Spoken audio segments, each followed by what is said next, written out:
4 సంవత్సరాలు పడుతుందా పార్లమెంట్లో చిన్న సవరణ చేసేదానికి? సెంట్రల్ యూనివర్సిటీ గురించి, గిరిజన యూనివర్సిటీ గురించి, గిరిజన యూనివర్సిటీ, సెంట్రల్ యూనివర్సిటీ, అనంతపురంలో సెంట్రల్ యూనివర్సిటీ పెట్టాలని నిర్ణయిస్తే 11 కేంద్ర విద్యాలయాలు ఆంధ్రప్రదేశ్కి ఇస్తామని చెప్తే 11 విద్యాలయాల్లో 9 విద్యాలయాలు అరాకొరా ప్రారంభించి అనంతపురం సెంట్రల్ యూనివర్సిటీ కనీసం పార్లమెంట్లో చిన్నపాటి సవరణ చేయాలా?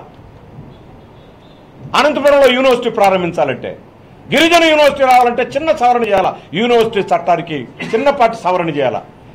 ఈ 4 సంవత్సరాల కాలంలో ఈ సవరణ చేసేదానికి బీజేపీకి సమయం లేదా? సాధించేదానికి తెలుగుదేశానికి బుద్ధి రాలేదా? ఎందుకని ఈ రకమైనటువంటి పరిస్థితి ఏర్పడింది? ఆంధ్రదేశంలో ప్రజలు చేతరాని వాళ్ళని చెప్పి వీళ్ళు భావిస్తున్నారు. అది కాదు అని చెప్పేసి మేము రుజువు చేయడానికి రేపు 6వ తారీఖున ఈ కార్యక్రమాన్ని చేపట్టాం. సార్, శాంతియుత కార్యక్రమాలు అన్నారు సార్. వేరే పార్టీ కార్యాలయాల మీదకి ఇంకో పార్టీ వెళ్లి నిరసనలు చేయడానికి మీరు సమర్థిస్తారా కళ్యాణ్ గారు? మన సిపిఐ వాళ్ళు బీజేపీ కార్యాలయం ఈ రోజు మా కార్యక్రమాన్ని మేము ప్రకటిస్తున్నాం. ఆయన ఆన్సర్ ఈ రోజు మా కార్యక్రమాన్ని మేము ముగ్గురు సంప్రదించినటువంటి సందర్భం ప్రకటిస్తాం. అవి ఏమైనా ఉంటే వేరే ఆ పార్టీల సమస్యలు వచ్చినప్పుడు అక్కడ మీరు చర్చల్లో అడగండి. ఇక్కడ సిపిఐ కార్యకర్తలు బీజేపీ ఆఫీస్ మీదకి వెళ్ళారు. దాన్ని మీరు సమర్థిస్తారా, ఖండిస్తారా? దాని మీద చర్చ జరిగిందా? శాంతియుతం మేము ఆ విషయాలు ఏమీ సమీక్ష చేయలేదు. మేము చాలా దగ్గరలో వాళ్ళు చాలా కార్యాలయాల మీద దాడులు చేసిన సందర్భాలు చాలా ఉన్నాయి. ఇప్పుడు చర్చ నా రిక్వెస్ట్ పత్రికా మిత్రులకి దాని జోలికి ఈ రోజు జరిగినటువంటి వాటి మీద మేము చెప్తున్నాం. నేను మనవి చేసేది ఈ విలేకరుల సమావేశంలో ఈ సమస్యను ఆరోపణలో డైవర్ట్ చేయకుండా ఉంటే మంచిదని నాకు కోరిక.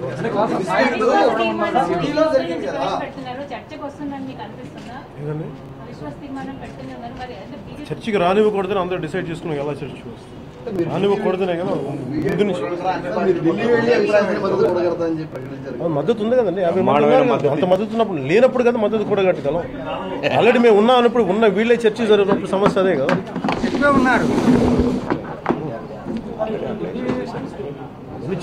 మేము ఎన్ని సందేశాలు పంపించబట్టి అన్ని పార్టీలకి వాళ్ళు ముందుకు వచ్చారు, మేము చేస్తామని చెప్పి.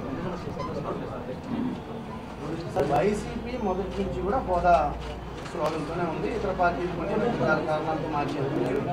ఎందుకు వాళ్ళని మీరు కలుపుకోలేకపోవడం కానీ, మీరు వాళ్ళని ఇన్వైట్ చేయడం, ఇంకా విడివిడిగానే ఉద్యమం చేయడం వల్ల ఓవరాల్ మోటో ఏదైతే ఒక లక్ష్యం ఏదైతే ఉందో అది నెరవేరే దానికి దూరం అయిపోతున్నాం కదా. ఇప్పుడు వైసీపీ ఒక క్లియర్ లైన్లో ఉంది ఫస్ట్ నుంచి. వాళ్ళు ఇప్పుడు రాజీనామాలు అంటున్నారు, దీక్షలు అంటున్నారు. గ్యాప్ ఏమన్నా ఫిల్ చేసే ఛాన్స్ ఉంది? మా కార్యక్రమాన్ని మేము ప్రకటించాము. ఎవరి కార్యక్రమాన్ని వాళ్ళు ప్రకటిస్తున్నారు. తెలుగుదేశం కార్యక్రమం తెలుగుదేశం ప్రకటించింది, తెలుగుదేశం కూడా ప్రకటించింది, బీజేపీ వాళ్ళు కూడా కార్యక్రమాలు ప్రకటిస్తున్నారు. అన్ని కలిసే సమయం కూడా వస్తుంది. ఇప్పుడు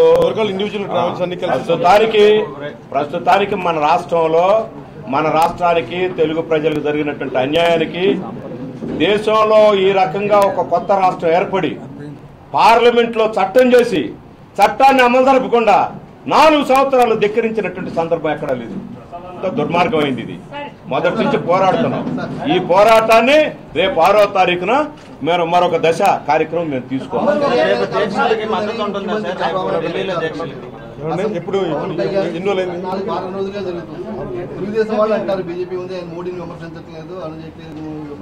మధు గారు సిపిఐ గారు కూడా బీజేపీ ఉన్నారా? అదే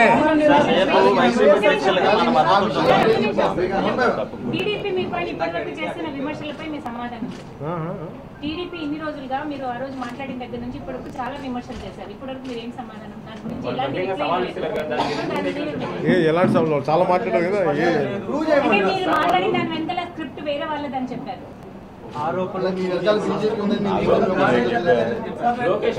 నేను చెప్పింది జనవాక్యం చెప్పాను, జనంలో ఉన్నది చెప్పాను. ఎవరైనా సరే లంచాలు తీసుకున్నప్పుడు రసీదులు ఇస్తారండి? రసీదులు ఇస్తారా లంచాలు తీసుకోవడానికి? లంచాలు తీసుకుంటారు. కళ్ళకు ముందు తెలియట్లేదా మనందరికీ ఎంతమంది లంచాలు? ఏమండి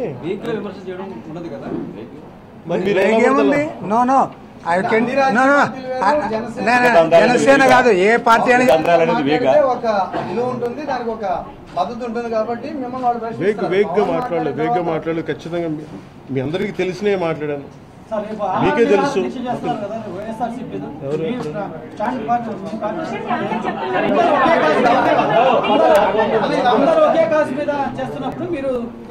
అందరూ సామూహికంగా మరణించవచ్చు కదా అంటారు. ఎవరికాళ్ళు చేయనివ్వండి, వాళ్ళు ఎవరు ఎంత చేస్తారు. ఫస్ట్ నేను చెప్పాను ఆమరణ నిరాహార దీక్ష చేస్తానని చెప్పి మొన్న 14లో చెప్పాను. అలాగే మేము మొన్న ఇదే జాయింట్ ఫ్యాక్ట్ ఫైండింగ్ కమిటీ చేసినప్పుడు పాసిబిలిటీ ఆఫ్ మన నో కాన్ఫిడెన్స్ మోషన్ ఉంటుంది, ఇది మీరు ఎందుకు ప్రయత్నించారని చెప్పి ఇవన్నీ మేము ఇనిషియేట్ చేస్తానే ఉన్నాం. ఎవరు ఏ స్థాయికి తీసుకెళ్తారు, ఎంత చిత్తశుద్ధితో తీసుకెళ్తారు అనే దాని మీద ఆధారపడింది. మిమ్మల్ని జరిగిన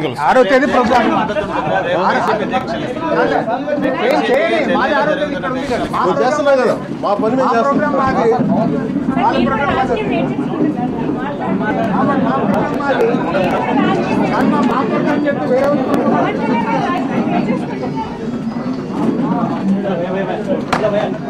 ఏంటండి వీడియో నచ్చిందా? అయితే ఓ లైక్ వేసుకోండి, లేదంటే ఓ కామెంట్ చేయండి. ఎప్పటికప్పుడు మా వీడియోస్ చూడాలంటే సబ్స్క్రైబ్ చేసుకోండి.